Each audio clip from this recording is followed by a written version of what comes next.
Friends, ఈరోజు టమాటా పచ్చడి మాట. ఇది నిల్వ 1 మంత్ ఉంటుంది ఫ్రిడ్జ్లో పెట్టుకుంటే. ఇది ఎండబెట్టి రసం మళ్ళీ ఎండబెట్టి ఆ ప్రాసెస్ పచ్చడి కాదు, ఇన్స్టెంట్ అప్పటికప్పుడు చేసుకునేది. ముందు టమాటా బాగా బాయిల్ చేసేయాల వితౌట్ ఆయిల్ వేసి బాయిల్ రసంలో అలా మగ్గిపోయాక దానికి తగ్గ అంటే చింతపండు, టమాటాలు 4 కేజీలు అయితే చింతపండు 1/2 కేజీకి సగం వేసుకోవాలా.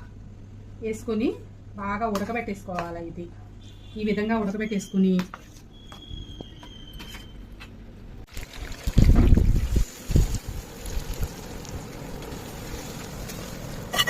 కడిగేసి వేసేయాలి. బాగా వేసుకోవాలి. అంతే, ఇన్స్టెంట్ టమాటా పచ్చడి రెడీ. నా ఛానల్ అందరూ చూస్తున్నారు, ఎవరో సబ్స్క్రైబ్ చేసుకుంటలేదు.